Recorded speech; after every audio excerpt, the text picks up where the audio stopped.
Caval धाम की श्री अविचलदास जी महाराज की जय।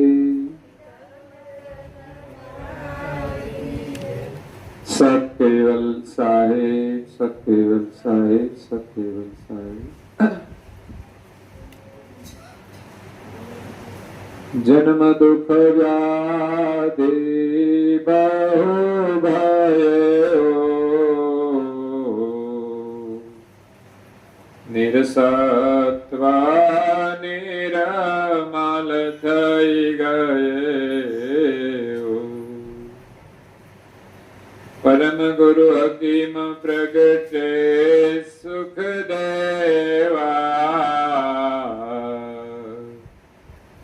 रे रसिक अमृत फल मेवा। प्रेम भक्तजनों, ज्ञान संप्रदायના આદ્ય સ્થાપક, અનંત બ્રહ્માંડાધીશ, વિશ્વ નિયંતા, સકર્તા સર્જનહારના પરમ વિશેષ અંશ, સકર્તા સતકૈવલના મહાદ સજાણ જાણ અલૌકિક દિવ્ય સ્વરૂપને અનેક ન્યાયો દ્વારા પ્રત્યક્ષ પ્રમાણથી સ્વ અનુભવથી प्रतिपादन करी आपनार अनंत अंशोना तारणहार परम मोक्षना दाता कैवल धर्म धुरंधर महान समर्थ परम श्रेष्ठ परम विभूतिवान परम दयाळु परम कृपा निधि सर्वज्ञ दिव्य परम गुरु श्रीमद करुणा सागर महाराज ना कृपा पात्र द्वितीय आचार्य पूज्यपाद श्री नारायणदास जी महाराज स्वरचित सिद्धांत भावनी ग्रंथ ने विषय जगतना जिज्ञासु અને મુમુક્ષુ અંશોને યથાર્થ જ્ઞાનનો ઉપદેશ આપતા એમની અલૌકિક અમૃતમય વાણીમાં કહે છે, જન્મ દુઃખ વ્યાધિ બહુ ભયવું, નિર્સત્વ નિર્માલ થઈ ગયું. આ જગતની અંદર જન્મવાનું અને મરવાનું આ બે દુઃખ મોટા છે. જન્મતી વખતે આપણે જોઈએ છીએ કે જે બાળકનો જન્મ થવાનો છે એ માતાને કેટલી વેદના થાય છે, એ વેદના સાથે બાળકનો જન્મ થાય છે, વેદનામાંથી બાળકનો જન્મ થાય છે. એટલે આપણે માની શકીએ કે જન્મતી વખતે પણ દુઃખ છે. જો કે બાળકનો જન્મ થયા પછી જીવાત્મા આવે છે. ભલે કોઈ માનતા હોય કે 8 મહિને આવે ને 8.5 મહિને આવે, પરંતુ કરુણાસાગર મહારાજના અનુભવ પ્રમાણે જ્યારે બાળકનો જન્મ થાય ત્યાર પછી એની અંદર જીવ પ્રવેશ કરે છે. પણ પ્રવેશ કરતાની સાથે જ બાળક રડવાનું શરૂ કરે છે. એટલે દુઃખની શરૂઆત. માણસ રડે ક્યારે? જ્યારે દુઃખી હોય ત્યારે. તો જન્મતાની સાથે જ બાળક રડવાનું શરૂ કરે છે. ભાગ્યે જ કોઈ મહાપુરુષોનું અવતરણ હોય અને ન રડ્યા હોય. સિવાય જે કોઈ આ જગતની અંદર આવ્યા છે, જન્મા છે, જન્મતાની સાથે જ રડવાનું પ્રારંભ કર્યો છે. એટલે દુઃખની શરૂઆત જન્મતાની સાથે જ થઈ જાય છે. અને જન્મ્યા છીએ તો જીવનમાં અનેક પ્રકારના દુઃખ છે. અને જીવનની યાત્રામાં અનેક પ્રકારના દુઃખો આવે છે. અને છેલ્લે આ શરીર છોડીને જ્યારે જવાનું હોય ત્યારે આપણા માટે એક મોટામાં મોટું દુઃખ છે અને એ છે મરવાનું. કદાચ બીજા કઈ પ્રકારના દુઃખો છે એ આવે કે ન આવે. કોઈના જીવનમાં ગરીબી હોય તો દુઃખ છે, પણ કોઈ લોકો અમીર છે તો એના જીવનમાં ગરીબીનું દુઃખ નથી. ઘણા લોકો બીમારીથી દુઃખી છે તો ઘણાનું શરીર સ્વસ્થ સારું હોય તો બીમારીનું દુઃખ ના હોય. ઘણાને કુટુંબની અંદર પુત્ર પરિવારનું દુઃખ હોય તો ઘણા લોકો વળી સુખી પણ હોય છે. તો સંસારનું દરેક પ્રકારનું સુખ મળે, પરંતુ છેલ્લે મરવાનું દુઃખ તો બધાના જીવનમાં અવશ્ય આવે છે. ભલે એ ધનવાન હોય કે ગરીબ હોય, રાજા હોય કે રંક હોય,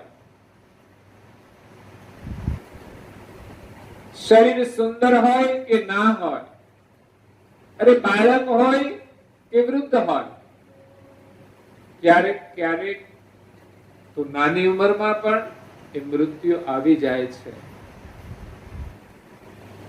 અને એમાં અત્યારે વર્તમાન સમયની અંદર તો ક્યારે આવે કશું કહેવાય.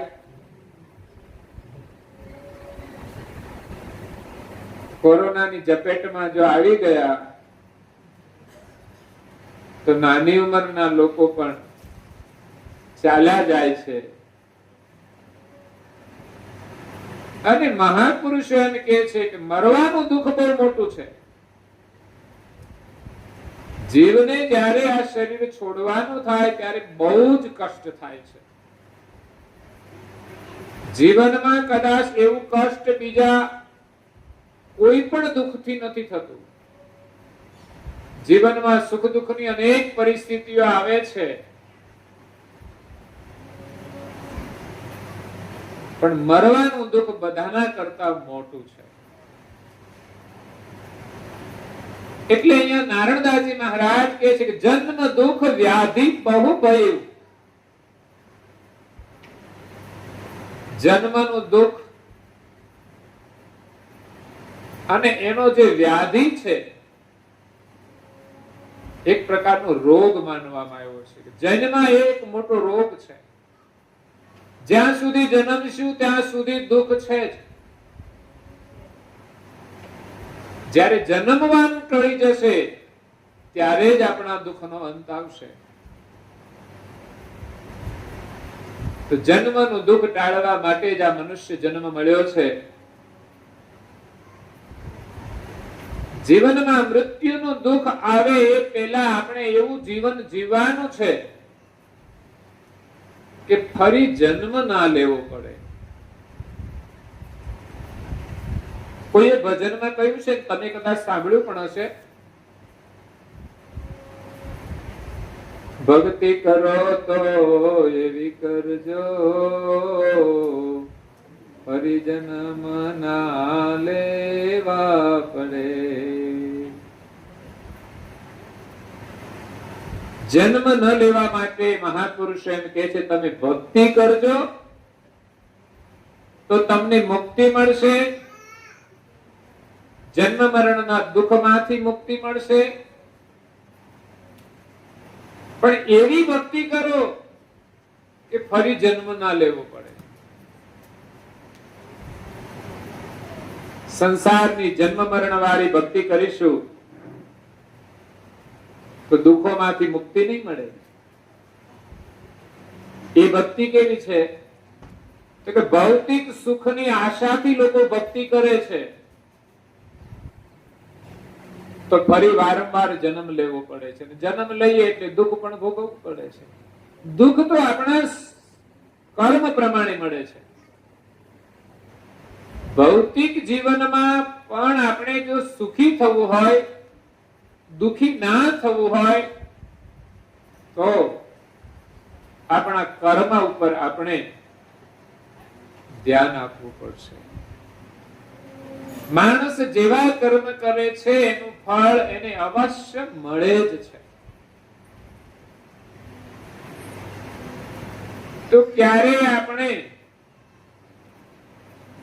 કોઈને પણ દુઃખ થાય એવું કર્મ નહીં કરવું જોઈએ. જો આપણાથી કોઈને પણ દુઃખ થશે તો સમજવાનું કે આપણે દુઃખી થવું પડશે. ક્યારેક પરિવારમાં પણ આપણાથી કોઈને દુઃખ થાય છે. હા, કદાચ તમે સાચું કામ કરતા હો, સારું કામ કરતા હો, અને કદાચ સામાન્ય કોઈને દુઃખ થાય તો એ દુઃખ નથી. કોઈના ભલા માટે તમે કરતા હો અને એને દુઃખ થાય તો દુઃખના અંતે એનું જો સારું થશે તો એનું ફળ આપણને દુઃખ નહીં મળે. કારણ કે સારું કરવા માટે પણ ઘણીવાર દુઃખ થતું હોય છે. જેમ માતા બાળકને કડવી દવા પાય છે તો કડવી દવા બાળકને ગમતી નથી, એને કડવી લાગે છે, પરંતુ બાળક બીમાર છે એને સાજો કરવા માટે, એને સુખી કરવા માટે માતા કડવી દવા પાય છે. ક્યારેક ક્યારેક કડવા વચન પણ કહેવા પડતા હોય છે, એ પણ એક દવા જ છે. બાળકના હિત માટે, પરિવારના હિત માટે ક્યારેક કડવા શબ્દોનો પ્રયોગ પણ થતો હોય તો એ પણ એક દવા છે.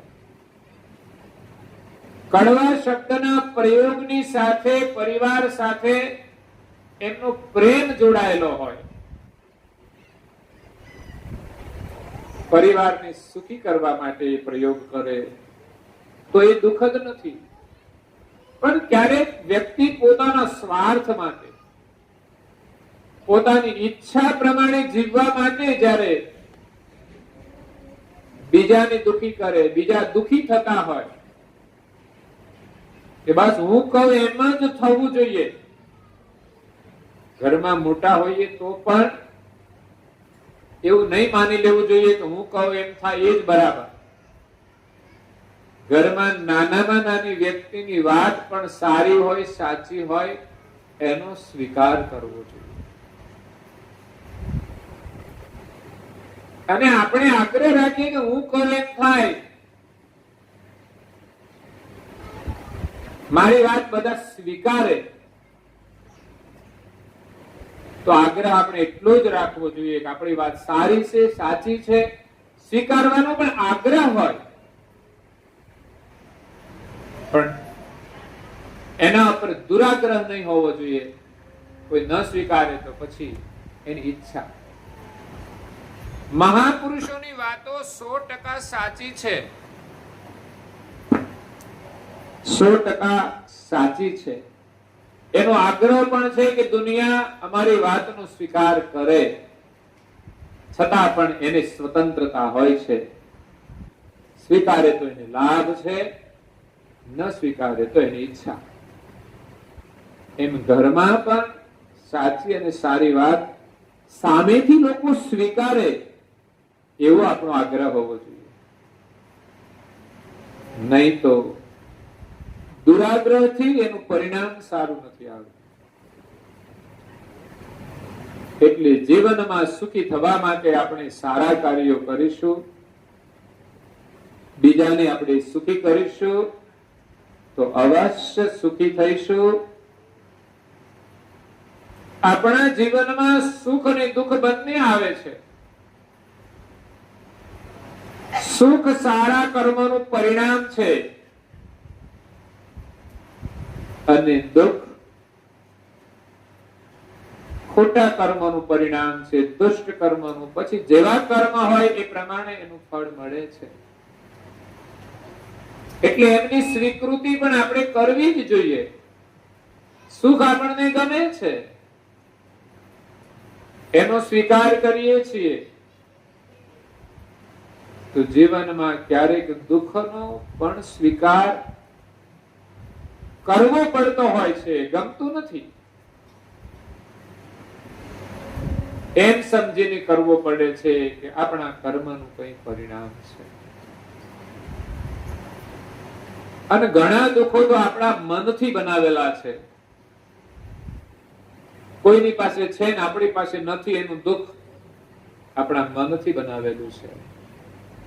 આપણને જે કંઈ મળ્યું છે આપણા કર્મ પ્રમાણે મળ્યું છે, આપણી મહેનત પ્રમાણે મળે છે. બીજાની પાસે જે કંઈ છે એના કર્મ પ્રમાણે મળે છે, એની મહેનત પ્રમાણે. આ વર્તમાનમાં મહેનત સમાન હોય પણ પ્રારબ્ધ અલગ અલગ હોય છે. તો દરેકને સરખું નથી મળતું. એટલે આપણા કરતા કોઈની પાસે વધારે છે ને જોવા કરતા આપણા કરતા જે દુઃખી લોકો છે ને જોઈને આપણે ખુશ રહેવું જોઈએ. એટલું જ નહીં, એના કરતા આપણી પાસે વધારે છે તો એને મદદરૂપ પણ થવું જોઈએ. તો આપણા સગા સંબંધીઓ છે, એની સાથેનો આપણો જે સંબંધ છે, એના નાતે એકબીજાને આપણે મદદરૂપ થવું જોઈએ. સમાજને તો પછી મદદરૂપ થઈશું, પણ પહેલા તો આપણા પરિવારની અંદર, આપણા કુટુંબની અંદર આપણે મદદરૂપ થઈએ, અને ત્યાર પછી આપણા જે સગા સંબંધીઓ છે એમાં પણ ક્યારેક કોઈને એકબીજાની બહુ જ જરૂર પડે ત્યારે આપણે જેટલો સહયોગ આપીએ છીએ, એની મદદરૂપ થઈએ છીએ, કે આપણા કર્મનું ફળ આપણને જ મળવાનું છે. આપણે કોઈ ઉપકાર કરીએ છીએ એવી ભાવનાથી પણ નહીં કરવું જોઈએ. નહીં તો ઉપકારને આપણે યાદ રાખીએ છીએ કે મેં ઉપકાર કર્યો છે, તો એનું અહમ આવે છે. અને કોઈના પ્રત્યે આપણે અપકાર પણ કરીએ છીએ. અપકારનો મતલબ દુખી કરીએ છીએ. અગર તો બીજાની આપણે સેવા લઈએ છીએ તો માણસ અપકારને ભૂલી જાય છે. ખરેખર તો ઉપકારને ભૂલી જવાનો છે અને અપકારને યાદ રાખવાનો છે. કે આપણાથી કોઈને દુઃખ થઈ ગયું એને યાદ રાખવું જોઈએ. કે જીવનમાં બે વાત યાદ રાખવાની અને બે વાત ભૂલી જવાની છે. એક, ઉપકાર કોઈના ઉપર આપણે કરીએ એને ભૂલી જવાનું છે. અને બીજું, કોઈ આપણા સાથે અપકાર કરે, આપણને કોઈ દુખી કરે, એને પણ ભૂલી જવું જોઈએ. નહીં તો આપણે બીજાના ઉપકારને યાદ રાખીએ છીએ, પણ કોઈ આપણે પ્રત્યે અપકાર કરે છે એની જિંદગીમાં આપણે ભૂલતા નથી કે એમણે મને હેરાન કર્યું છે, એટલે ગમે ત્યારે એનો બદલો લઈશ. અગર તો એ દુખી થાય ત્યારે આપણે એવું નિવેદન કરીએ કે આ મને દુખી કર્યો છે ને એટલે જ દુખી થયો છે. આપણે કોઈ ટીકા ટિપ્પણીની જરૂર નથી. એના કર્મ જે હોય ત્યાં આપણે નવા કર્મ નથી બાંધવાના. એટલે કોઈના પ્રત્યે ઉપકાર કરીએ તે ભૂલી જઈએ અને કોઈ આપણા પ્રત્યે અપકાર કરે તેને ભૂલી જઈએ. અને બે વસ્તુ યાદ રાખવાની છે કે કોઈએ આપણા ઉપર ઉપકાર કર્યો છે એને ક્યારેય નહીં ભૂલવું જોઈએ. અને આપણાથી કોઈના પ્રત્યે અપકાર થઈ જાય, કોઈને દુઃખ થાય, એ પણ નહીં ભૂલવું જોઈએ.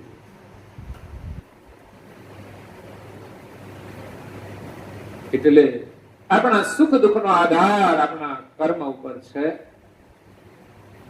જ્યાં સુધી કર્મ છે ત્યાં સુધી જન્મ ધારણ કરવો પડશે. જ્યાં સુધી ઈચ્છાઓ છે આપણા મનની અંદર રહેલી ઈચ્છાઓ પણ આપણને જન્મ ધારણ કરાવે છે. એટલે સંસાર સુખની ઈચ્છાઓ પણ સારી નથી. ભગવાન આપણને માનવ જન્મ આપે અને માનવ જન્મની અંદર માત્ર એક જ ઈચ્છા રાખજો, પ્રભુના સ્મરણની, પ્રભુના ભજનની, એ સિવાયની કોઈ ઈચ્છા, હા, એના સ્મરણ માટે મદદરૂપ થાય એવા કોઈ સેવા કાર્ય હોય, પરમાર્થ કાર્ય હોય, એની ઈચ્છા રાખો. કોઈના માટે જીવી જઈએ એ જીવનની એક મજા છે, અને કોઈના માટે જીવી જતા આપણને બધું જ મળી જાય છે. બાકી આપણે ઈચ્છા રાખીએ કે મને આ મળી જાય, મને પેલું મળી જાય, એ બધું મળતું નથી.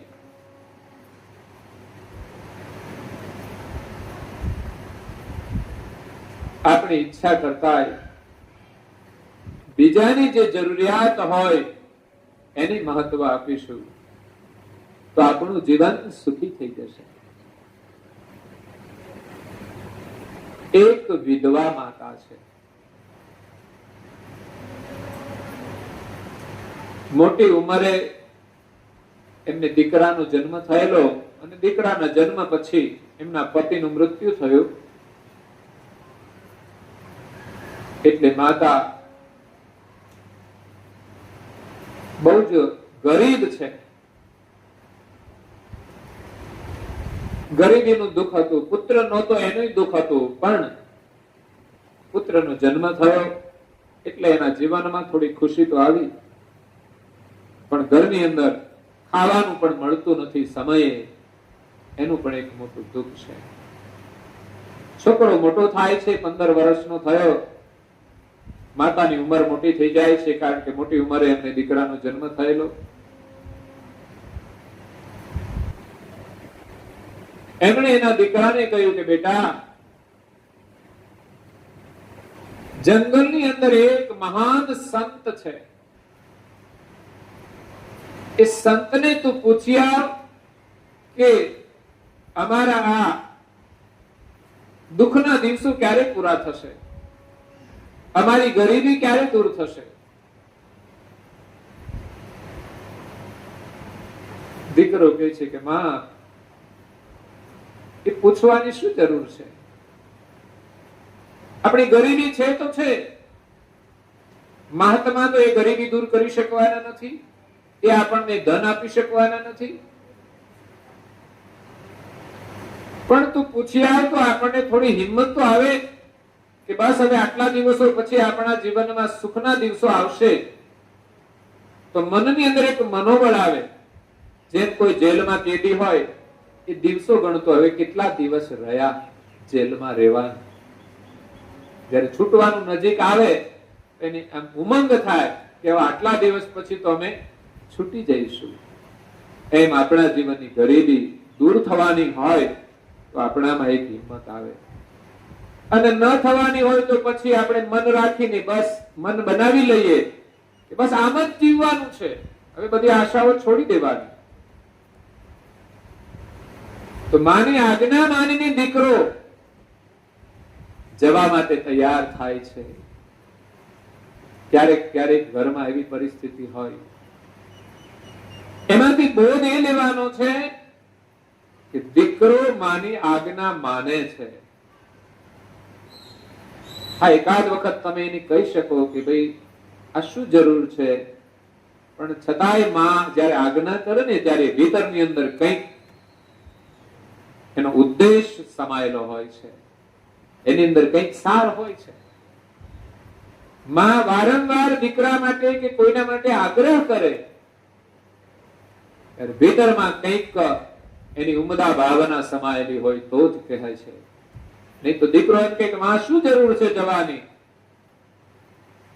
તો માં એમ કહે કે કઈ વાંધો નહીં બેટા. અત્યારે છોકરા ના પાડે, માં આગ્રહ નથી કરી શકતી, બેટા આ કામ છે લઈ આવજે. ના, હું ભણું છું, અભ્યાસ કરું છું. અભ્યાસ હોય તો પણ જવું જોઈએ. પછી તો માં દીકરાને મહત્વ આપી દે છે ત્યાં માની આજ્ઞાનું મહત્વ રહેતું નથી, અને દીકરાને ખબર નથી હોતી કે માની આજ્ઞાનું શું મહત્વ છે. એ જ તો સાચું શિક્ષણ છે. બાળકોને એ શિક્ષણ આપવાનું છે કે બાળકો આજ્ઞાંકિત બને. એવું નહીં કે પોતાની મનની ઈચ્છા પ્રમાણે કરે. ઈચ્છા હોય તો કામ કરે, ન હોય તો ન કરે. ક્યારેક એમના હિતની વાત પણ બાળક સમજશે નહીં. બાળક માની આજ્ઞા લઈને સવારે નીકળે છે, ચાલતા ચાલતા ચાલતા. સાધન તો કશું છે નહીં, ગરીબી એટલી બધી છે. ઘરમાં રસ્તામાં જ્યાં ખાવાનું મળી જાય ત્યાં ખાઈ લે છે. એમ કરતા કરતા પ્રથમ દિવસની સંધ્યા સવારનો સમય થયો. એક ગામ આવ્યું. એ ગામની અંદર રાત્રિ નિવાસ કરવા માટે એ કોઈ સુખી સંપન્ન શેઠના ઘર આગળ આવીને ઉભો રહ્યો. ઘરે શેઠાણી હતા. 15 વર્ષનું બાળક યાચના કરે છે કે બેન, મારે અહીંયા એક રાત્રિ નિવાસ કરવો છે, મને જગ્યા મળશે? ઘણું મોટું મકાન હતું, ઘણી જગ્યા હતી. દરેક છોકરો તો ઘરના ઓટલે પણ સૂઈ રહે. એટલે શેઠાણીની દયા આવી. કઈ વાંધો નહીં, નાનો બાળક છે, આપણે ઘણું મોટું મકાન છે, સૂઈ રહેશે. કદાચ જે પાથરણો આપશો તે પાથરણામાં સૂઈ રહેશે, એની કોઈ ફરિયાદ નહીં હોય. આપણા ઘરમાં પણ એમના જેવડા જ બાળકો હોય છે, એને પણ કંઈક પ્રેરણા મળશે. બાળક રાત્રિ રોકાય છે, શેઠાણીને ત્યાં ભોજન લે છે. ભોજન લઈને સૂઈ જાય છે. એ જ સ્વપ્નમાં બસ માતાની આજ્ઞા, માતાનો એક પ્રશ્ન લઈને બાળક આગળ વધવા માટે વિચારે છે. સવારે ઉઠ્યો, શેઠાણીએ એમને નાસ્તો કરાવ્યો છે. આપણે ત્યાં કોઈ અતિથિ આવે તો આપણે એને ભોજન કરાવીએ છીએ. એ ધર્મનું પાલન શેઠાણીએ કર્યું. પછી જયારે નીકળવાની તૈયારી કરી ત્યારે શેઠાણીએ બાળકને પૂછ્યું કે બાળક, તું ક્યાં જાય છે?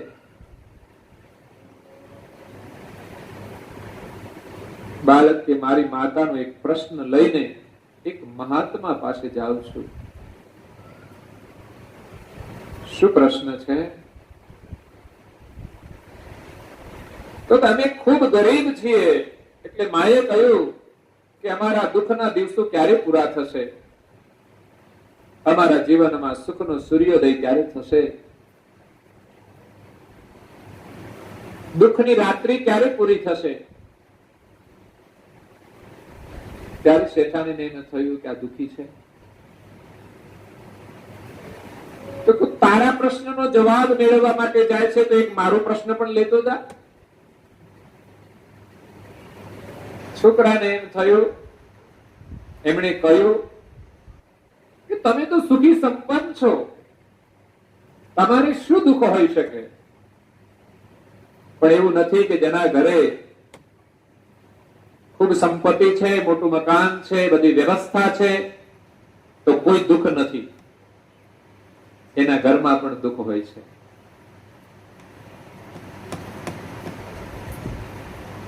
શેઠાણી કહે છે કે મારો એક પ્રશ્ન છે, એનો જવાબ લેતો આવજે. કઈ તારે માથે પોટલું તો ઉઠાવવાનું છે નહીં તો કોઈના સાથે આપણે કઈ મોકલવું હોય ને તો વિચાર કરવો પડે.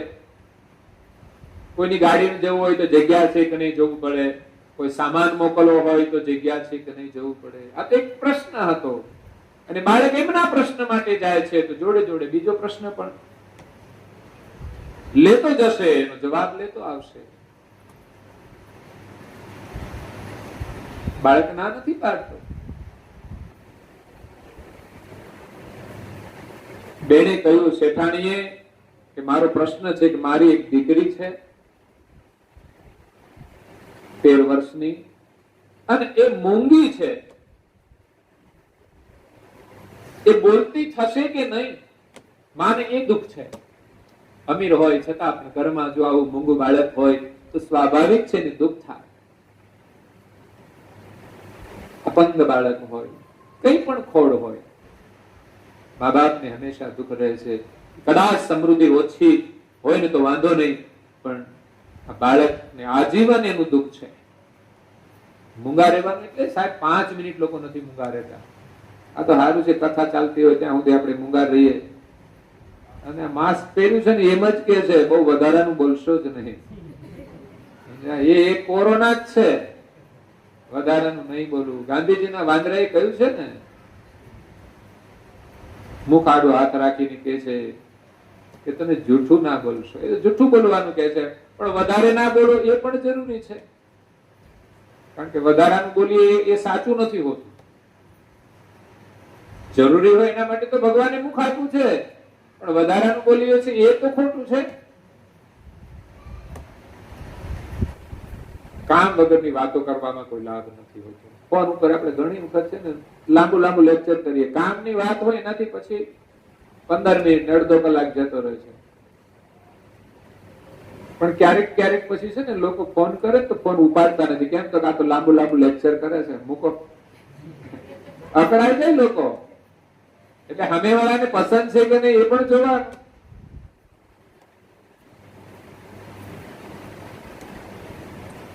લોકો આપણી વાત સાંભળવા ઉત્સુક હોય એ પ્રમાણે બોલવું જોઈએ. બસ લોકો આપણી વાત સાંભળવા રસમય હોય.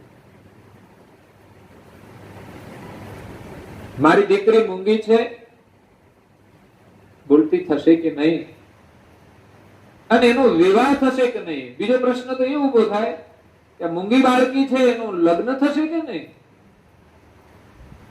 થઈ જાય ઘણી વખત.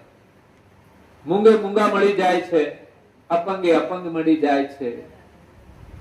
અને ક્યારેક કોઈની ગરીબ પરિસ્થિતિ હોય ને તો અમીર ઘરની મૂંગી દીકરી પણ એના ઘરમાં આવે તો એની ગરીબી દૂર થઈ જાય, એના માટે પણ એને સ્વીકાર કરી લે છે.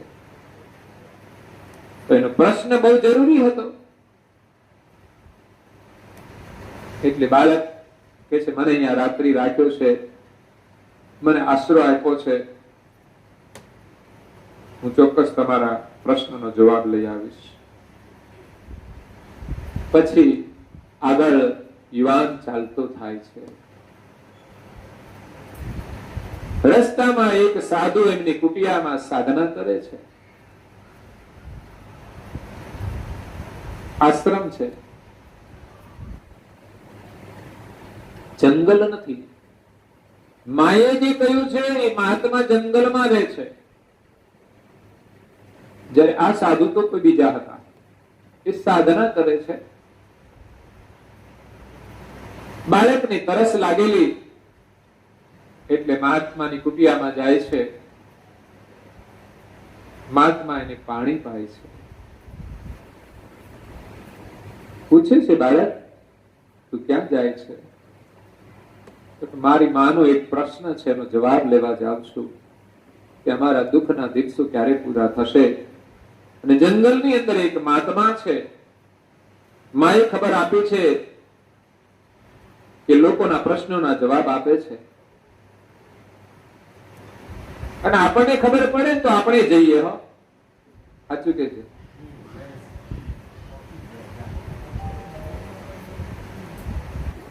મહાત્મા તો કશું લેતા નથી, પણ કદાચ કોઈ કશું લેતા હોય તો પૈસા આપીને પણ આપણે એની પાસે જવાબ લેવા જઈએ. તો સાધુ એમ કે છે કે મારો એક પ્રશ્ન છે, તું લેતો જાજે. વિચાર કરો, સાધુના જીવનમાં પણ પ્રશ્નો હોય છે. બાળકને એમ થયું તમે તો એક સાધુ છો, તમારે શું દુઃખ હોય? અમે તો એક ગરીબ છીએ, અમારો પ્રશ્ન છે. સંસારમાં રહેતા હોય એને કઈક પ્રશ્ન હોય, પણ તમે તો સંસારને છોડી દીધો છે, હવે તમારે શું પ્રશ્ન છે?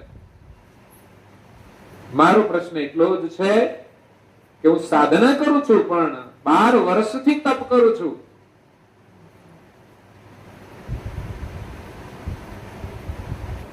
પણ મને જ્ઞાનની અનુભૂતિ નથી થઈ.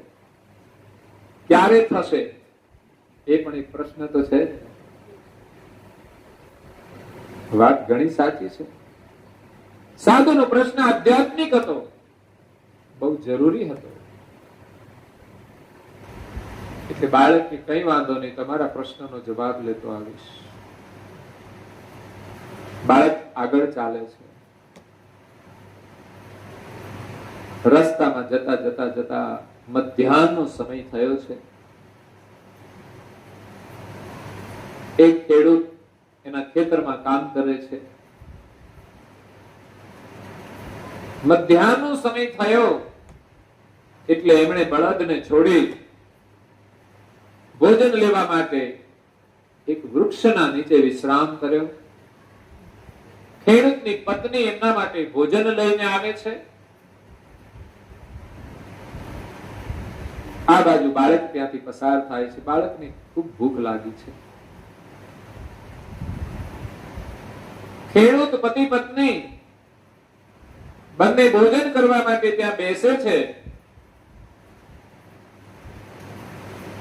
આમ તો પતિને જમાડે છે અને પછી જેના પછી પત્ની જમતી હોય છે. કારણ પતિ પૂર્ણ જમી લે પછી શેષ પ્રસાદી વધે એ પત્ની જમે છે. હવે તો મોડું થાય તો બેનો જમી પણ લે, આવીને જમી લે છે. અને ઘણી વાર તો જમીને બેન થાકી ગયા હોય ને આરામ કરતા હોય, ભાઈ આવ્યા હોય કે રસોડામાં મૂક્યું છે લઈ લેજો.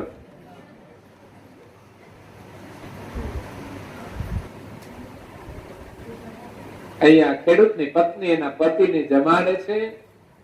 એટલામાં બાળક પસાર થાય છે. જોયું બાળક ભૂખ્યો લાગે છે એટલે અતિથિ ધર્મ પ્રમાણે એ બાળકને બોલાવે છે અને પૂછે છે કે જમવું છે. બાળકની ભૂખ તો લાગી હતી. એમણે કહ્યું હા મને જમાડો તો સારું. બાળકે ભોજન લીધું અને પછી જયારે નીકળવાની તૈયારી કરી ત્યારે ખેડૂત પૂછે છે કે તું ક્યાં જાય છે? બાળકે કહ્યું કે મારી માનો એક પ્રશ્ન છે કે અમારા દુઃખના દિવસો ક્યારે પૂરા થશે. એક મહાત્મા જંગલની અંદર નિવાસ કરે છે, એ પ્રશ્નના જવાબ આપે છે. ખેડૂત કહે મારો પણ એક પ્રશ્ન છે, તું લેતો જા.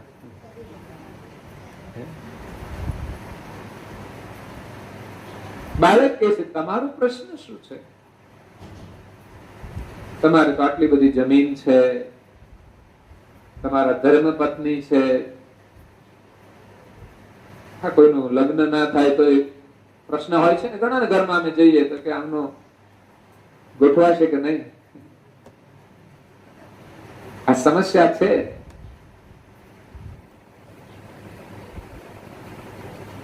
પણ ચિંતા નહીં કરવી જોઈએ. પ્રતીક્ષા કરો, ગોઠવાય તો ઠીક, ના ગોઠવાય તો પણ રસ્તો હોય છે. જે મહાત્માને તમે પૂછો છો એ માર્ગ તો સારો છે. ત્યાં જવામાં શું વાંધો છે? એ રસ્તે ચાલવામાં શું વાંધો છે?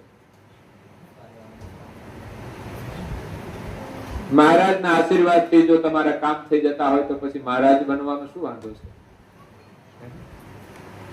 પણ બહુધા લોકો નથી પસંદ કરતા, ખબર નહીં.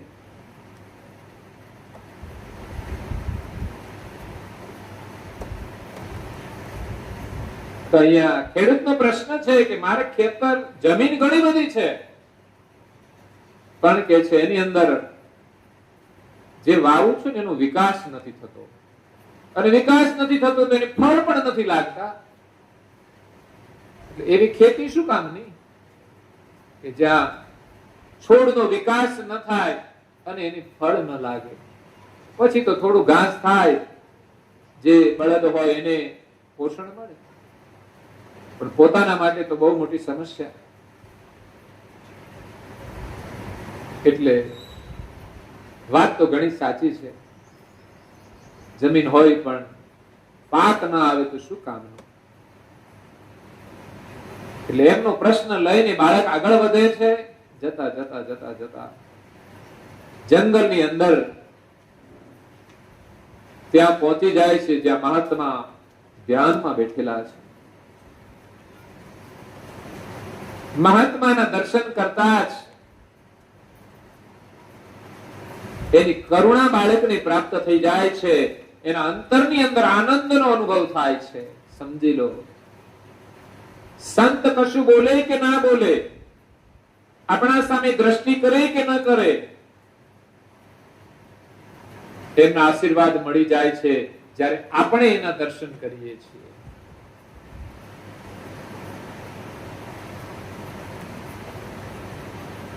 એક ભક્ત હતા, સંતના દર્શન કરવા માટે રોજ જાય. તો મહાત્મા એમને કદાચ આશીર્વચન રૂપે આમ હાથ માથે કરી દે, પણ ક્યારેક મહાત્મા હાથ ઊંચો ના કરે તો પેલા ભક્ત એમની જાતે મહાત્માનો હાથ લઈને પોતાના માથા ઉપર મૂકી દે. કેમ તો કે આશીર્વાદ. એવું નથી કે કોઈ મહાત્મા આપણા માથા ઉપર હાથ મૂકે તો જ આશીર્વાદ છે. હા, સહજતાથી મૂકી દે તો સારી વાત છે, પણ આપણે જાતે એમનો હાથ લઈને આપણા માથા ઉપર મૂકીએ અને આપણને આશીર્વાદ મળી ગયા એમ માની લેવું એ ઠીક નથી. જૈન મુનિ હતા એટલે એમને સાથે પીછી પણ રાખે, એટલે પીછી પણ પોતાના માથા ઉપર મૂકી દે ભક્ત. કેમ તો કે આશીર્વાદ મળી જાય. પણ મહાત્મા એમ કહે છે કે ભાઈ, આ પીછી માથા ઉપર મૂકવા માટે નથી, આ તો જ્યારે મેં દીક્ષા લીધી ત્યારે મારા ગુરુએ મને આ આપેલી છે. આચાર ધર્મનું પાલન કરવા માટે જ્યાં પણ તમારે બેસવું ત્યાં કોઈ જીવ જંતુ ન હોય, એટલા માટે જીવ જંતુ હોય તો એને સાફ કરીને બેસવું, કોઈ હિંસા ન થાય માટે આ પીછી છે. અહિંસા ધર્મનું પ્રતીક છે. એ માથે મૂકવાનું સાધન નથી. પણ લોકોની એક માન્યતાઓ બની જતી હોય છે કે આ પીછી માથે મૂકી દે તો આશીર્વાદ મળી ગયા, હાથ માથે મૂકી દે તો આશીર્વાદ મળી ગયા.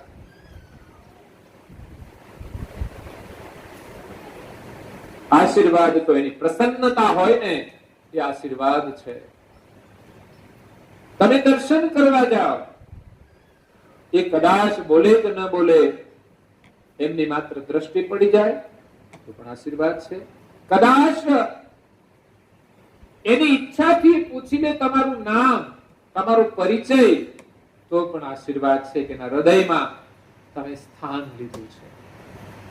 કદાચ સહજ રીતે કોઈ નાનું સટું કામ સોંપી દે, સહજ રીતે, તો પણ એ આશીર્વાદ છે. એટલે આશીર્વાદ કોઈ મહાત્મા નથી આપતા. ચમત્કાર કોઈ મંદિરની મૂર્તિમાં નથી હોતો એમ કહે છે, પણ તમારા નમસ્કારની અંદર ચમત્કાર હોય છે. તમે સાચા ભાવથી જ્યારે મૂર્તિ આગળ નમસ્કાર કરો છો તો ચમત્કાર બની જાય છે, નહીં તો મૂર્તિ પણ કશું કરી શકતી નથી. એ મહાત્મા પણ એ કશું ના આપી શકે, પણ તમારા દર્શનની ભાવના હોય છે તો તમને ચમત્કાર મળી જાય છે, આશીર્વાદ મળી જાય છે. અહીંયા બાળક જ્યારે મહાત્માના દર્શન કરે છે ત્યારે મહાત્મા તો ધ્યાનમાં બેઠા છે, એની દ્રષ્ટિ ખુલી પણ નથી, અને બાળકના ઉપર એમની કરુણાના આશીર્વાદ મળી જાય છે. બાળક પ્રતીક્ષા કરે કે જ્યાં સુધી મહાત્મા આંખ ન ખોલે ત્યાં સુધી મારે એની સાધનામાં વિક્ષેપ નથી કરવો. આ સાચી ભાવના છે. બાકી તો મહાત્મા બેઠા હોય તો કેવું પડે, મહાત્મા અમને દર્શન આપો, સુતા હોય તો ઉઠવું પડે, કે અમે દર્શન કરવા માટે આવ્યા છીએ તો કઈ વાંધો નહીં, તમારી ભાવના હશે તો દર્શન થઈ જશે, બાકી આપણા આગ્રહથી દર્શન નહીં. એટલે બાળક વિચારે છે કે મહાત્માની સાધનામાં વિક્ષેપ નથી કરવું. નહીં તો કહી શકે કે મહારાજ આંખો ખોલો, મારે કામ છે. પણ બાળક બહુ સમજદાર છે. મહાત્માના સમાધિમાંથી જાગવાની પ્રતીક્ષા કરે છે અને સાચી એમની પ્રતીક્ષા હતી તો મહાત્માની સમાધિ ખુલે છે. બાકી મહાત્મા ધ્યાનમાં બેસી જાય, ક્યારે સમાધિમાંથી ઉઠે કશું કહેવાય નહીં. એવા એ મહાત્મા હતા. આંખો ખોલતાની સાથે જ બાળકના ઉપર એમની દ્રષ્ટિ પડી. આ બીજા આશીર્વાદ. પછી બાળકને પૂછે છે કે તું શા માટે આવ્યો છે, અહીંયા આવવાનું પ્રયોજન શું? આ ત્રીજા આશીર્વાદ. ના પૂછે તો કોઈ માથાકૂટ નહીં, બસ પૂછે એનો જવાબ આપો. કોઈ કામ સોંપે તો કામ કરી દો. હું પ્રશ્નના જવાબ લેવા માટે આવ્યો છું.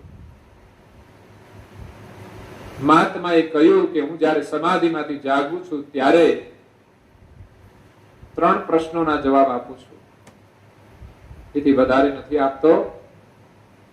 પછી ફરી સમાધિમાં બેસી જાઓ, ફરી જાગું ત્યારે જાગી કશું કહેવાય. બાળકની પાસે પ્રશ્ન 4 હતા. મહાત્મા 3 પ્રશ્નોના જવાબ આપે છે. બાળક મનમાં મૂંઝાય છે કે 3 પ્રશ્નોના જવાબ મળશે તો કયો પ્રશ્ન કાપવો?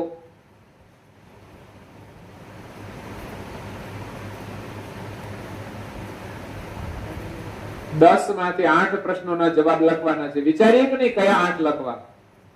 2 ન આવડે એ ન લખવા. આમાંથી 3 પ્રશ્નોના જવાબ લેવાના છે. કયા મહત્વના?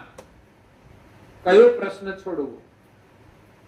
પોતાનો પ્રશ્ન હોય એ તો મહત્વનો જ હોય.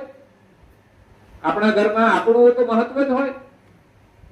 બીજાનું આપણે છોડીએ. આપણે ક્યાંક બહાર જવાનું હોય, કઈ લઈ જવાનું હોય તો એમ કે આટલું વસ્તુ તમે લઈ જજો, પણ ગાડીની જગ્યા ઓછી છે તો શું કરશું? અમારી ગાડીની જગ્યા નથી, અમે નહીં લઈ જઈએ. એમ તો નહીં કરીએ કે ભાઈ હાલો આપણો સામાન થોડો ઓછો કરીએ અને એમનો લઈ જઈએ. એવું તો નહીં કરીએ. એટલે બાળક વિચારે છે કે જે શેઠાણી છે ને એનો પ્રશ્ન છોડી દો. પણ મનમાં વિચાર આવે છે કે એમને ત્યાં હું રાત્રિ રોકાયો છું, મને ભોજન કરાયું છે, તેના પ્રશ્નનો જવાબ તો મારે લઈ જ જવો જોઈએ. આ ઉપકારનો બદલો છે. કોઈના ઉપકારને ભૂલવો જોઈએ નહીં. તો પછી બીજો પ્રશ્ન હતો મહાત્માનો. મહાત્માનો પ્રશ્ન નહીં, જવાબ નહીં લઈ જઈએ તો ચાલશે.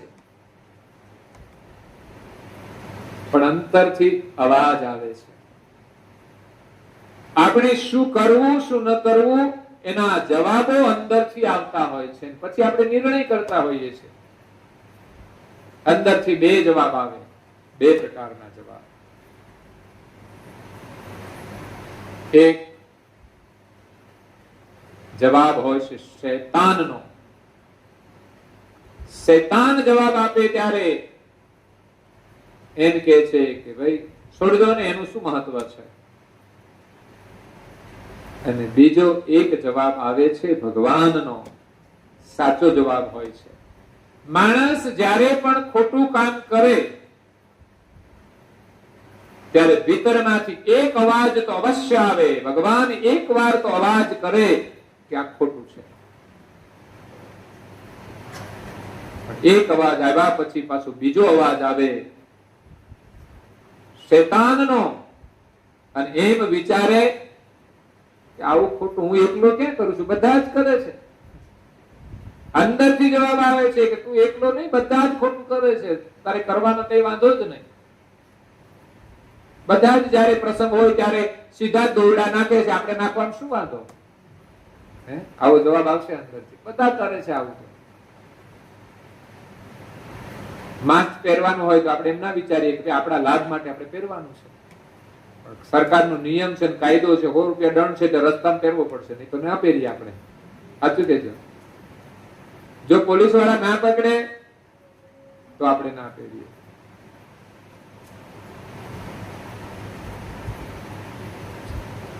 પોલીસના ડરથી પહેરીએ છીએ. હા, ઘણાના ઘરમાં સમસ્યાઓ આવી જાય છે, એને ભાન થઈ જાય છે કે ના, માસ્ક પહેરવું જોઈએ. કોરોના બહુ ખતરનાક છે. બહુ બધાએ ભેગા થવું ના જોઈએ બિનજરૂરી, કારણ કે અત્યારે આ વાયરસ ખતરનાક છે. કોઈ વ્યક્તિ સંક્રમિત થઈ હોય એ તરત ખબર નથી પડતી, એટલી સમસ્યા છે.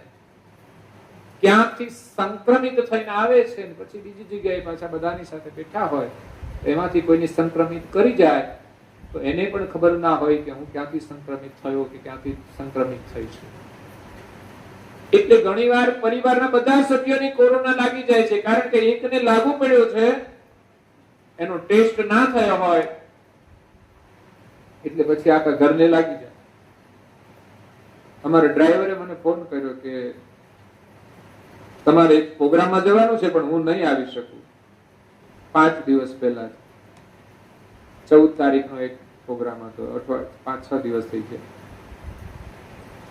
મેં કીધું કે મારા વાઈફ ને મજા નથી, તાવ આવી ગયો છે, છોકરાની તબિયત સારી નથી,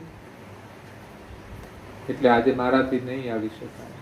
મેં કીધું ઘરમાં 2 વ્યક્તિની તબિયત સારી ના હોય તો મેં કીધું કોરોનાનો ટેસ્ટ કરાવી લેવો જોઈએ, કે જેથી આખા ઘરમાં બધાને એની અસર ના થાય. તું એક સાજો છે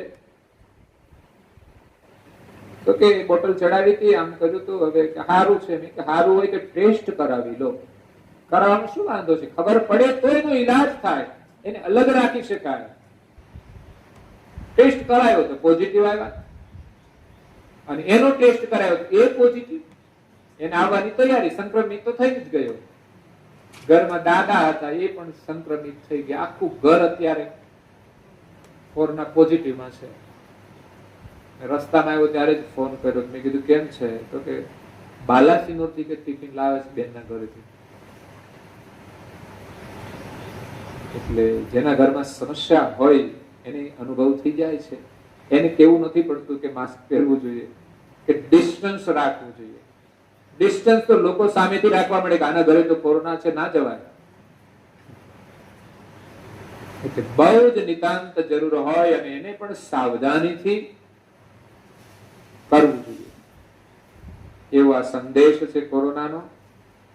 મારી દ્રષ્ટિએ તો કોરોના બહુ સારો સંદેશ આપે છે કે આપણી જીવન પદ્ધતિ આવી બનાવી દો કે જ્યાં જરૂર હોય, બીમાર હોય ત્યારે અવશ્ય માસ્કનો ઉપયોગ કરવો જોઈએ. આ તો હવે કરવા માંડ્યા. પેલા તો લોકો બીમાર હતા તો ઘરમાં કોઈ માસ્ક નહોતું પહેરતું, કારણ કે વાયરસ તો એનાથી ફેલાય જ છે. પણ કોરોનાનો વાયરસ જલ્દી સંક્રમિત કરી દે છે. એમે જયારે કોઈની શરદી હોય, કંઈ પણ હોય તો માસ્ક પહેરવું જરૂરી જ હોય છે, અને ડિસ્ટન્સ રાખવું પણ જરૂરી જ હોય છે. એમ જ કે છે આ સંસારની અંદર અનેક પ્રકારના વાયરસો ફરે છે, એટલે લોકોથી જરૂરી અંતર રાખીને જ જીવો, નહીં તો કઈ પ્રકારના વાયરસો, વિકારો એ પણ આપણને સંક્રમિત કરે છે. 2 વ્યક્તિ જોડે બેહન વાતો કરે અને બિનજરૂરી વાતો હોય, કોઈની નિંદા કરે તો સંક્રમિત થાય કે ના થાય એકબીજાથી? પેલી વાતો લાવે, પેલાને કહે તો પેલી વ્યક્તિ સંક્રમિત થઈ જ જાય છે. મનમાં રાગ આવે, કોઈના પ્રત્યે દ્વેષ આવે, ઈર્ષા આવે. આ સંક્રમણ બહુ ખતરનાક છે. તો અહીંયા બાળક વિચારમાં પડ્યો છે કે કોના પ્રશ્નનો જવાબ છોડવો. મહાત્માનો પ્રશ્ન પણ બહુ જરૂરી છે, કારણ કે કેટલા વર્ષોથી સાધના કરે છે, આત્માનો અનુભવ ક્યારે થશે, અને એ તો સમાજ માટે ઉપયોગી છે. સામાજિક પ્રશ્નો કરતા આધ્યાત્મિક પ્રશ્નો મહત્વના હોય છે. તમારા કલ્યાણ માટેના જે પ્રશ્નો છે મહત્વના છે. પછી બાળકે વિચાર્યો કે મહાત્માના પ્રશ્નનો પણ જવાબ લઈ જવો જોઈએ. તો હવે ખેડૂતનો પ્રશ્ન રહ્યો, એને છોડી દઈએ. પણ અંદરથી પાછો અવાજ આવે કે ખેડૂત તો અન્નદાતા છે, એ અન્ન ઉગાડે છે ત્યારે તો બધાને પોષણ મળે છે.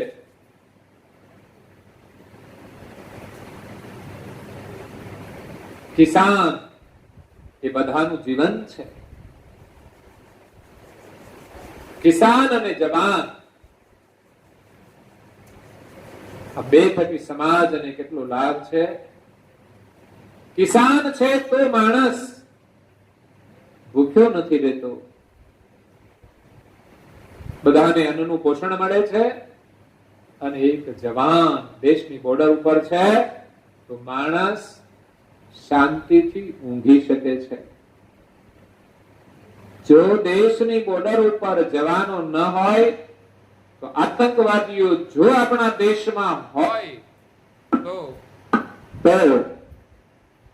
જ્યારે જ્યારે આતંકવાદીઓએ જે દેશની અંદર પ્રવેશ કર્યો છે અને આજે પણ છે ઘણા દેશમાં, એની પરિસ્થિતિ શું છે એનો વિચાર કરીએ તો એને થાય કે દેશના જવાનો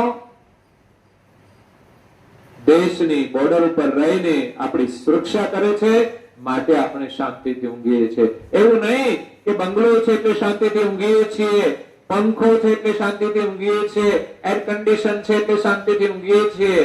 આતંકવાદીઓ આવે ને તો બંગલામાં પણ કોઈની ઊંઘ ન આવે. બેન દીકરીઓ પર એવા અત્યાચારો કર્યા છે એમ થાય કે ના, ખરેખર આતંકીઓથી બચવું જોઈએ. એના ઇતિહાસ બનેલા છે. કોઈ ઇતિહાસ વાંચીએ તો આપણને કંપારી આવી જાય કે આતંકવાદીઓને તો જીવતા સળગાવી દેવા જોઈએ. એને પકડવા ના જોઈએ, એને તો ઠાર જ કરવા જોઈએ. છતાં પણ એને પકડવામાં આવતા હોય છે કે પકડવાથી પણ ફાયદો થાય છે કે આખા ષડયંત્રની માહિતી મળી શકે.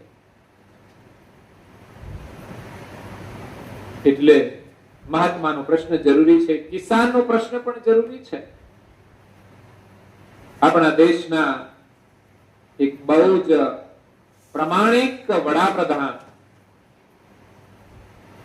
બહુ જ સાદગીપૂર્ણ જીવન જીવનારા લાલ બહાદુર શાસ્ત્રીએ આપણા દેશને એક સૂત્ર આપ્યું છે, જય જવાન જય કિસાન.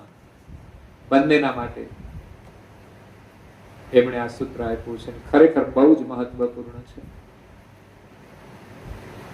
તો કિસાનનો પ્રશ્ન મહત્વનો છે કે એના ખેતરની અંદર ફસલ ઉગતી નથી.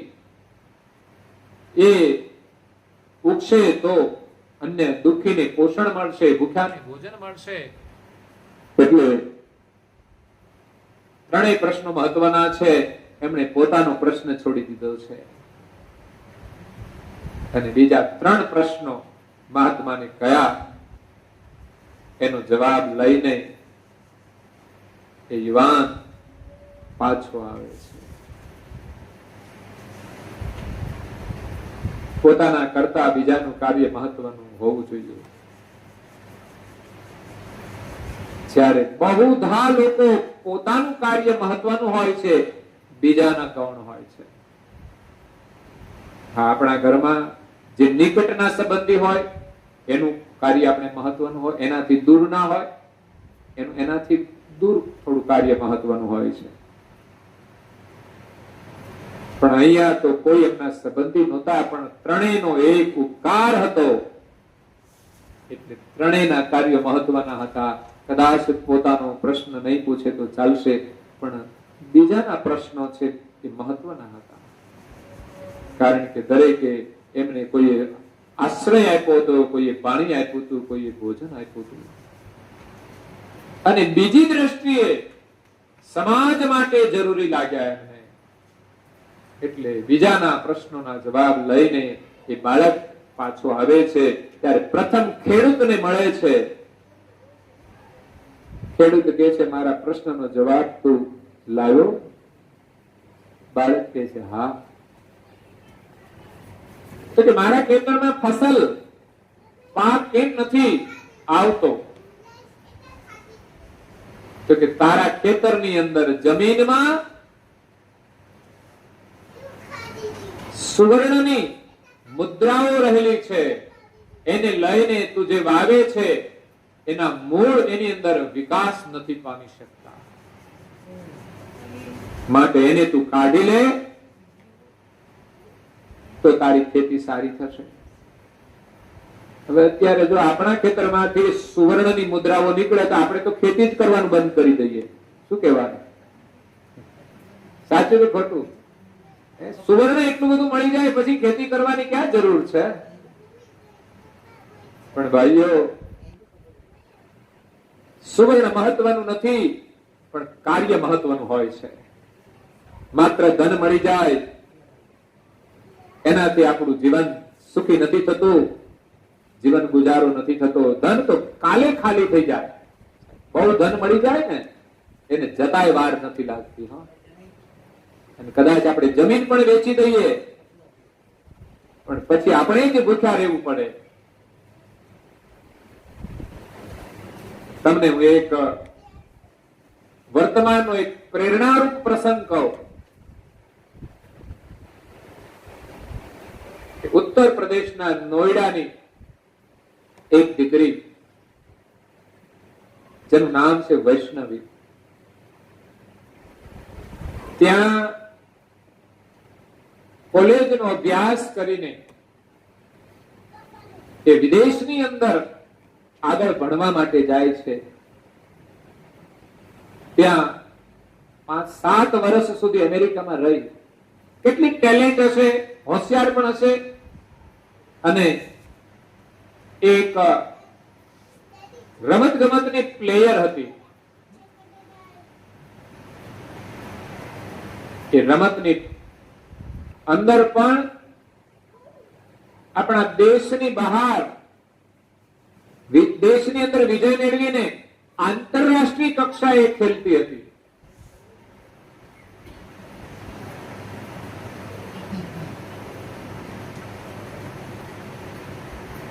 એટલું એમનું કોન્ફિડન્સ હતું, શરીર પણ એટલું બધું સ્વસ્થ અને મજબૂત, કારણ કે રોજ એમને વ્યાયામ કરવાનો. મોટા ભાગના રમતવીરો પોતાના શરીરને બહુ જ આમ ફિટ રાખતા હોય છે, અને ખરેખર બધાએ એમાં જાગવું જોઈએ કે આપણું શરીર ફિટ હોવું જોઈએ. નહીં તો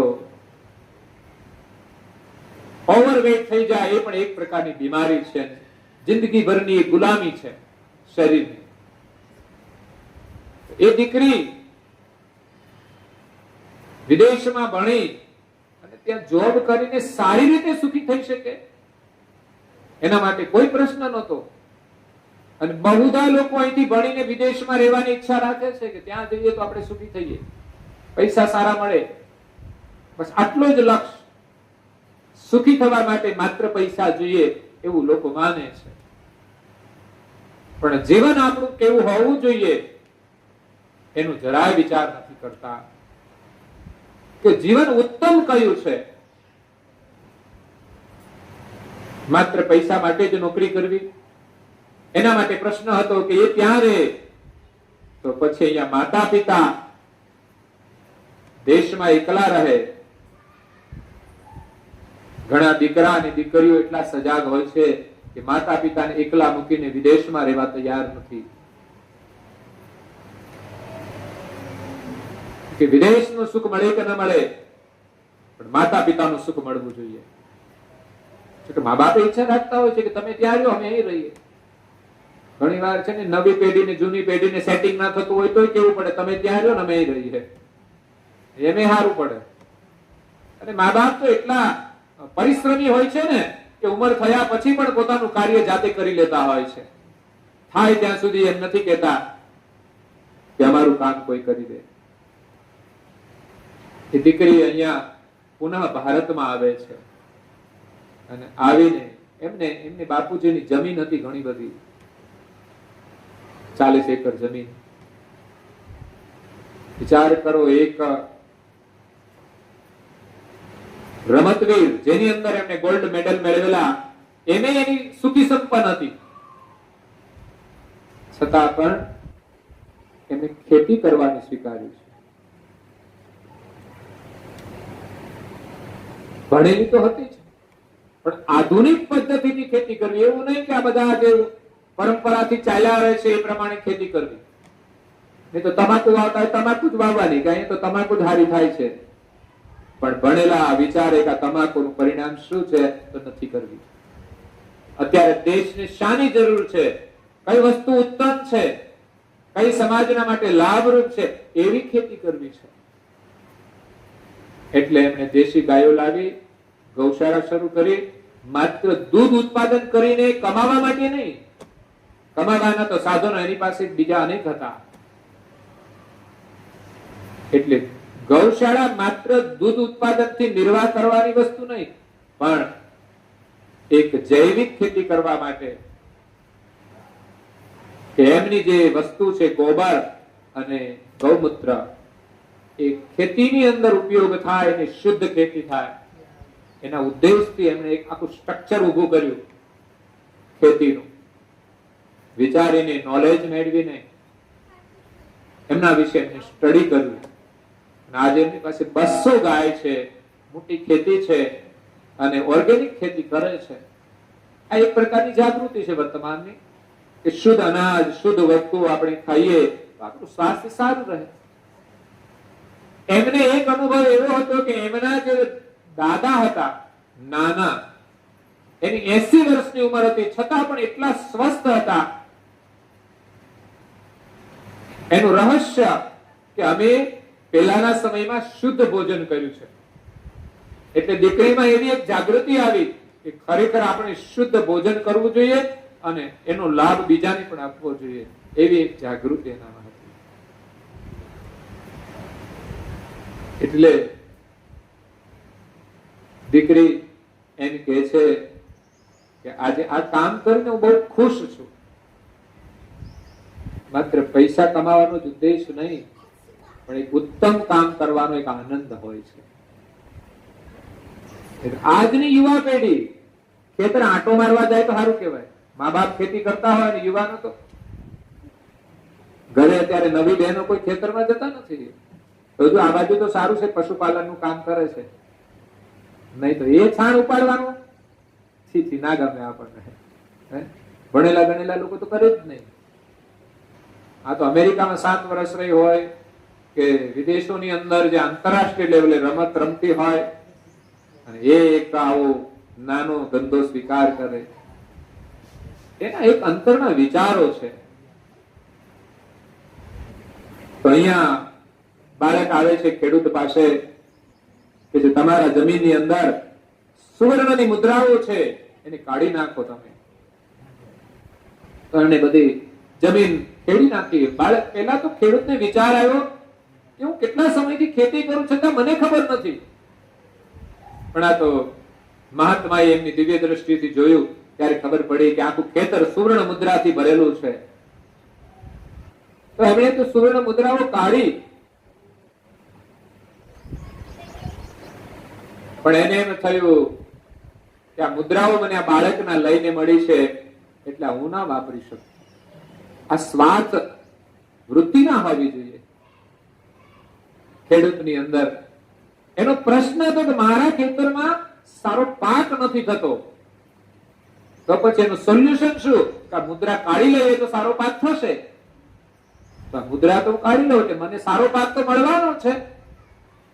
પણ બહુધા લોકોના મન લલચાઈ જાય, ખેતી કરવાનું છોડો અને સુવર્ણ મુદ્રા લઈ લો.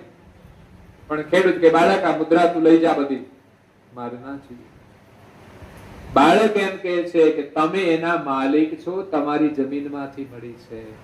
પણ ખેડૂત એમ કહે છે કે તારે લઈને મને મળી છે એટલે મારો અધિકાર નથી, આ તારી છે. છેવટે ખેડૂતે ગાડા ભરીને બધી જ મુદ્રાઓ એમને આપી. અને પછી એમણે ખેતી કરી. પછી તો સોનું જ પાકે, સમજો ને. જેમણે સોનું બીજાને આપી દીધું હોય અને સંતોના વચનોમાં જેને વિશ્વાસ હોય અને જેને મહેનત કરીને મેળવવું છે એને તો અવશ્ય લાભ મળે જ છે. એ બાળક સુવર્ણ ભરેલા ગાડાની સાથે નીકળ્યો અને મહાત્માની પાસે આવે છે. મહાત્મા કહે છે કે મારા પ્રશ્નનો જવાબ લાવ્યો? હા કે છે. મને જ્ઞાન ક્યારે થશે? ત્યારે બાળક કહે છે મહાત્માએ કહ્યું છે કે તમે 12 વર્ષથી તપસ્યા કરો છો પણ જ્ઞાન થયું નહીં. તમારી જટામાં એક પારસમણી છે ને, એ તમે છોડી દો. કારણ કે તમે ધ્યાન તો કરો છો પણ મન તમારું પારસમણીમાં રહે છે. ક્યારેક સાધના કરતા કરતા આપણને ભગવાનમાં ભરોસો નથી હોતો અને આપણે નાની નાની ચીજોમાં મન રાખતા હોઈએ છીએ, ત્યારે ભગવાનમાં આપણું મન લાગતું નથી અને જ્ઞાન થતું નથી. ત્યારે મહાત્માની આંખો ખુલી કે વાત બહુ સાચી છે. એમણે જટા ખોલીને પારસમણી બાળકને આપી દીધો. આ લઈ જાતું. બાળક પાસે કેટલું બધું સોનું હતું, એમાં પારસમણી આવી ગઈ. બાળકની કોઈ ઈચ્છા નથી કે આ બધું મારું છે. એ તો લઈને નીકળ્યો અને વળતા જે શેઠના ઘરે રહ્યો હતો એમના ઘરે આવ્યો.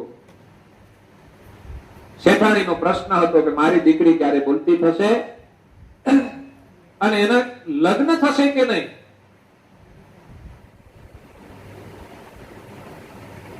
શેઠાણીએ પૂછ્યું એટલે બાળકે જવાબ આપ્યો કે મહાત્માએ કહ્યું છે કે તમારી દીકરી અવશ્ય બોલતી થશે.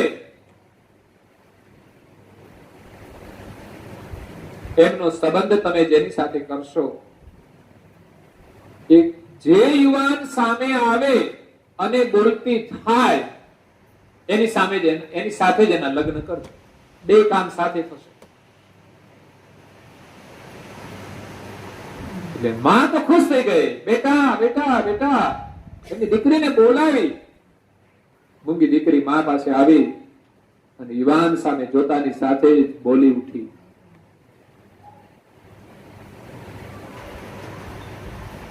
માનું કામ થઈ ગયું. દીકરી બોલતી થઈ ગઈ તો માં એમ કહે છે કે હવે અમારી દીકરીના વિવાહ તારી સાથે કરી દઉં. તો કે મારે વિવાહ નથી કરવા કે છે. પણ આ તો કે છે મહાત્માનું વચન છે કે જેની સામે આવતા બોલતી થાય એમની સાથે પરણાવી દેજો. નહીં તો ગરીબ દીકરાના લગ્ન ક્યાં જલ્દી થાય છે. વિધવા માતા હોય, ઘરમાં ખાવાનું ના હોય, એ દીકરાનો સંબંધ કરવો મુશ્કેલ હોય. પણ આજે પોતાનો પ્રશ્ન છોડીને બીજાના પ્રશ્નોના જવાબ લઈને આવે છે. દીકરીને એ શેઠે ધામધૂમથી પરણાવી દીધી બાળક સાથે. શેઠ સુખી સંપન્ન હતા. દહેજમાં ઘણું બધું એમણે આપ્યું છે, વસ્તુઓ આપી છે. એમની પાસે જે સંપત્તિ હતી એ બધી જ એમણે આપી છે. આટલો બધો સુખનો સામાન લઈને બાળક એમના ઝૂંપડે આવે છે. ઘરે માં બેઠી છે. ત્યાં ગાડા ઉભા રહ્યા. માં વિચાર કરે છે કે આ બધા ગાડા કોના છે, અહીં કેમ ઉભા રાખ્યા છે. ત્યારે બાળક માની પાસે આવીને પ્રણામ કરે છે કે માં, આ બધું આપણું છે. એમણે પૂછ્યું માએ પેલા કે મારા પ્રશ્નનો જવાબ લાવ્યો? તો કે ના, તમારા પ્રશ્નનો જવાબ નથી લાવ્યો.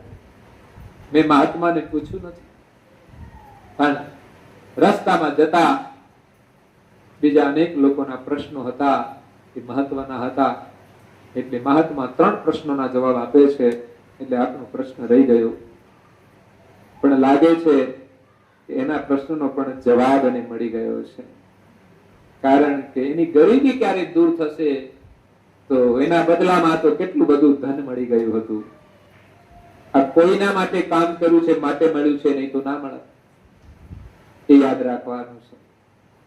અને ગરીબી હોય પછી એના લગ્ન ન થાય તો આજે દીકરો પરણીને એમના ઘરે આવ્યો છે અને સંતોના આશીર્વાદથી જે દીકરી બોલતી થઈ હોય એ પછી ગમે તે ના બોલે, એ વિવેક સંપન્ન હોય, સંસ્કાર સંપન્ન હોય. એટલે કહેવાનો મતલબ એ છે કે પરોપકારનું જો કામ કરીશું તો ભગવાનના આશીર્વાદથી આપણા બધા જ કામ સંપન્ન થઈ જશે અને આપણું કલ્યાણ પણ થઈ જશે. કારણ કે પરોપકારના કાર્ય વિના ક્યારેય આપણું કલ્યાણ થતું નથી, પ્રભુ પ્રસન્ન થતા નથી. એટલે આ સંસારની અંદર જન્મવાનું અને મરવાનું દુઃખ છે બહુ મોટું. એમાંથી બચવા માટે સંતોના અને ગુરુના શરણે જવાનું છે, એમના વચનોમાં વિશ્વાસ રાખીને ભક્તિ કરવાની છે અને સાથે સાથે બને એટલા પરોપકારના કાર્યો કરીને આપણે સંતોના અને ભગવાનના આશીર્વાદ મેળવીને આપણા જીવનને સફળ કરવાનું છે. અને એ રીતે જીવીશું તો ફરી જન્મ નહીં લેવો પડે. જન્મ નહીં લેવો પડે તો દુઃખી પણ નહીં થવું પડે. તો મૃત્યુ આપણને મંગલ સંદેશ આપી જાય છે કે તમારા કલ્યાણ માટે તમે પ્રભુનું ભજન કરો. સદગત આત્માને શ્રદ્ધાંજલિ આપવા માટે પણ આપણે પ્રભુનું સ્મરણ કરીએ છીએ, સત્સંગ શ્રવણ કરીએ છીએ. કોરોના કાળમાં તો મેં મેસેજ મૂક્યો છે કે તમે કદાચ અમને ન બોલાવી શકો, પરિસ્થિતિ પ્રમાણે કદાચ સગા સંબંધીઓ પણ ન આવી શકે. કારણ કે ગયા વર્ષમાં તો સરકારનો જ પ્રતિબંધ હતો વાહનોનો. ત્યારે તો લોકોએ પરિવારના સભ્યોએ જ આ વિધિ સંપન્ન કરી છે. એ જ રીતે અત્યારે તો જો કે બધી જગ્યાએથી આ પ્રવૃત્તિઓ બંધ છે મોટા ભાગે. આપણે ત્યાં મોટા મંદિરોની અંદર તો દર્શન કરવાનો પણ પ્રતિબંધ છે. ત્યાંથી કોઈ જતું નથી, ત્યાં કોઈ આવતું નથી, એવી પરિસ્થિતિ છે. અને જો વિપરીત પરિસ્થિતિ આગળ સર્જાય તો ખરેખર આપણે સમય સૂચક આપણા સામાજિક કાર્યો પૂર્ણ કરવા જોઈએ. એટલે ખાસ તો આવવાનું હતું નહીં, ના પાડવાની ઈચ્છા જ હતી. અને હું તો સૂચન પણ કરતો હતો કે તમારી રીતે તમે પરમ ગુરુની સાંજે પ્રાર્થના કરજો, અડધો કલાક ધૂન કરજો, સવારે પ્રાર્થના કરજો, ધૂન કરી પરણાવતીની આરતી કરશો, સદગત આત્માને શ્રદ્ધાંજલિ મળી જશે.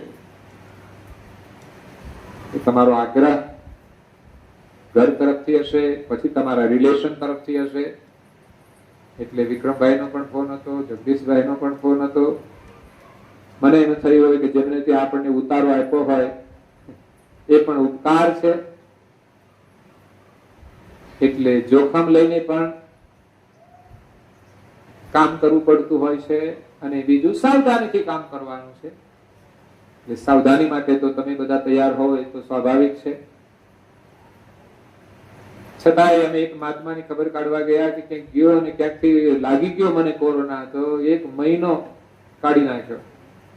અને અત્યારે ઘણા મહાત્માઓ સંક્રમિત છે. કારણ કે ભક્તોના સંસર્ગથી એમને અસર થઈ જાય તો મુશ્કેલીમાં મુકાઈ જાય છે.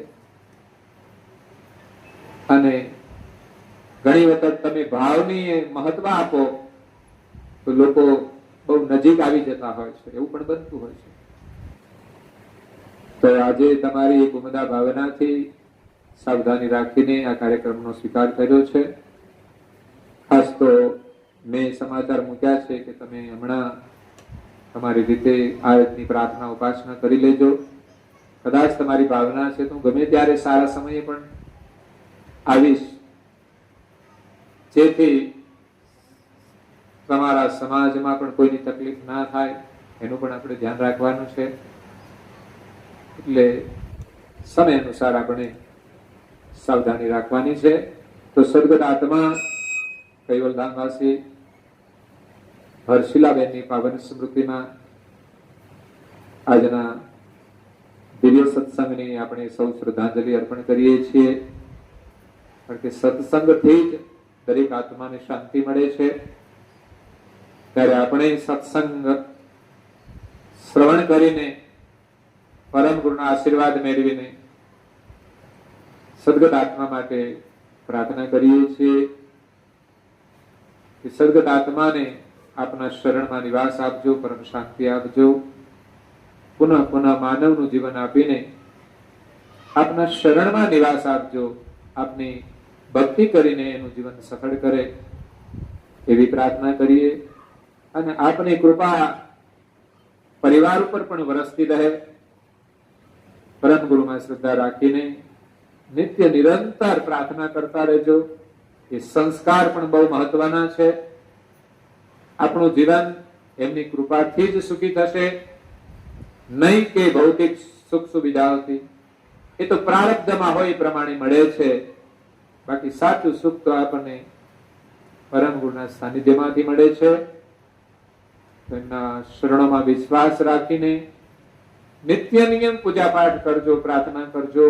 અને એમના વચનો જે ધર્મગ્રંથોમાં છે એનો પણ તમે અભ્યાસ કરજો. એ જ મોટા આશીર્વાદ છે. એ આપણને આપી ગયા છે. હવે લેવા ન લેવા એ આપણા હાથમાં છે. એટલે પરમ ગુરુના આશીર્વાદથી તમે બધા સુખી રહો.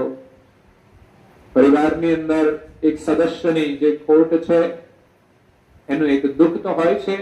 ભગવાન આ પરિવારને સહાનુભૂતિ આપે અને સૌનું કલ્યાણ થાય એવી પરમ ગુરુના પ્રાર્થના સાથે આવેલા સગા સંબંધીઓ છે એમના ઉપર પણ પરમ ગુરુની કૃપા વરસતી રહે. સૌનું જીવન સુખી થાય, સંપન્ન થાય એવી પ્રાર્થના સાથે અહીંયા કથાને વિરામ આપીએ છીએ. અસ્તુ. સત્કેવલ સાહેબ જય જય परम गुरु श्रीमद कमला सागर महाराज की जय परम गुरु श्री नारायण दास जी महाराज की जय श्री सब गुरुचार्य महाराज की जय श्री सब संतन की जय श्री सब देवन की जय श्री ज्ञान संप्रदाय की जय श्री गुरुगादी शारदापुरी की जय श्री कैवल धाम की जय. कथा सत्संग गुणावती का સત્કેવલ સાહેબ. 3 વાર પગે લાગવાનું છે પરમ ગુરુના શરણમાં સત્કેવલ સાહેબ કહીને.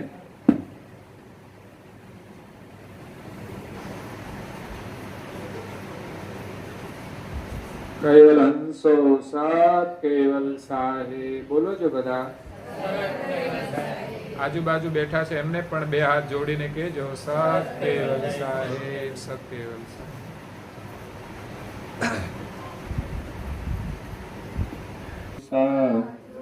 બતાવી રૂપ શ્રી પ્રભુએ હૃદય સ્થાપજો પરમ ગુરુ આત્માને શાંતિ સચી આપજો પરમ ગુરુ આત્માને શાંતિ સાચી આપજો. શ્રીમદ કરુણા સાગર મહારાજ કી, કૈવલ ધામ કી, શ્રી અવિચલદાસજી મહારાજ કી જય.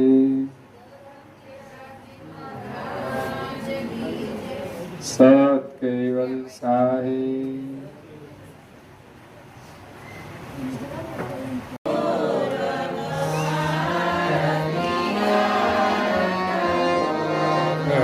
સુરતા કર લીધી જય કરુણાનિધિ તારણ તરણ ત્રિલોકના છબી અનુપમ પ્યારે પ્રભુ છબી અનુપમ પ્યારે અનેક જનોની અનેક જનોની અરજે દુર્યંતર લીધે પ્રભુ જય કરુણાનિધિ અખંડ અનાદિ પદની ગણ સહી દીધી પ્રભુ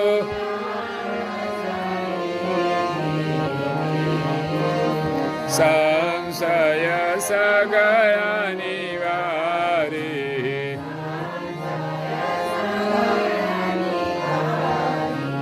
વૃત્તિ શુદ્ધ કીધી પ્રભુ જય કરુણાનિધિ શરણનો મહિમા મહામંગલકારી પ્રભુ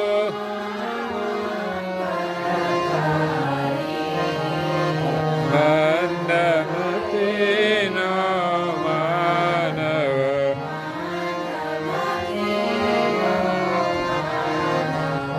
ઓળખે કઈ વિધિ પ્રભુ જય કરુણાનિધિ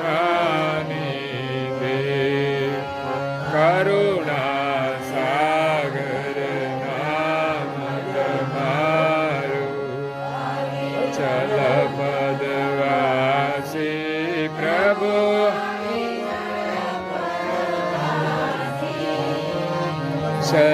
શરણાગત ને સાનમાં સીડી બતાવી સીધે પ્રભુ જય કરુણાનિધિ જય કરુણાનિધિ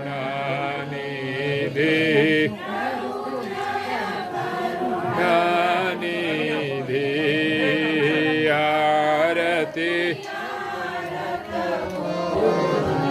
આરતી આરત પૂર્વક સુરતા કરી લીધી પ્રભુ જય કરુણાનિધિ પ્રભુ જય કરુણાનિધિ પ્રભુ જય કરુણાનિધિ